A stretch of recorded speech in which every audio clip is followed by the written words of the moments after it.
Hello, নমস্কার sir. নমস্কার হ্যাঁ, নমস্কার। আমি জিও প্রতিনিধির সঙ্গে কথা বলছি। হ্যাঁ, বলছিলাম আপনি স্যার, আমি যখনই ইন্টারনেট ব্যবহার করি বা যখনই কাউকে ফোন কল করি তখনই আপনাদের টাওয়ার থাকে না, কি প্রবলেম?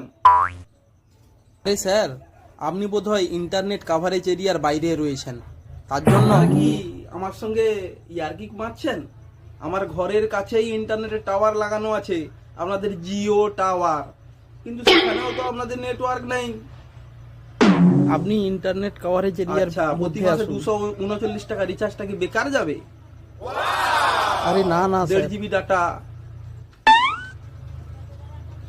2 ঘন্টা না ডাটা থাকলে আপনারা ঠিক পয়সা কেটে নিচ্ছেন, কি প্রবলেম?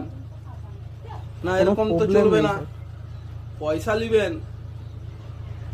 আরে স্যার, কোনো প্রবলেম নেই। আপনার বোধহয় হ্যাঁ হ্যাঁ, ঠিক আছে ঠিক আছে, যদি আমার কথায় আপনাকে খারাপ লেগে থাকে তাহলে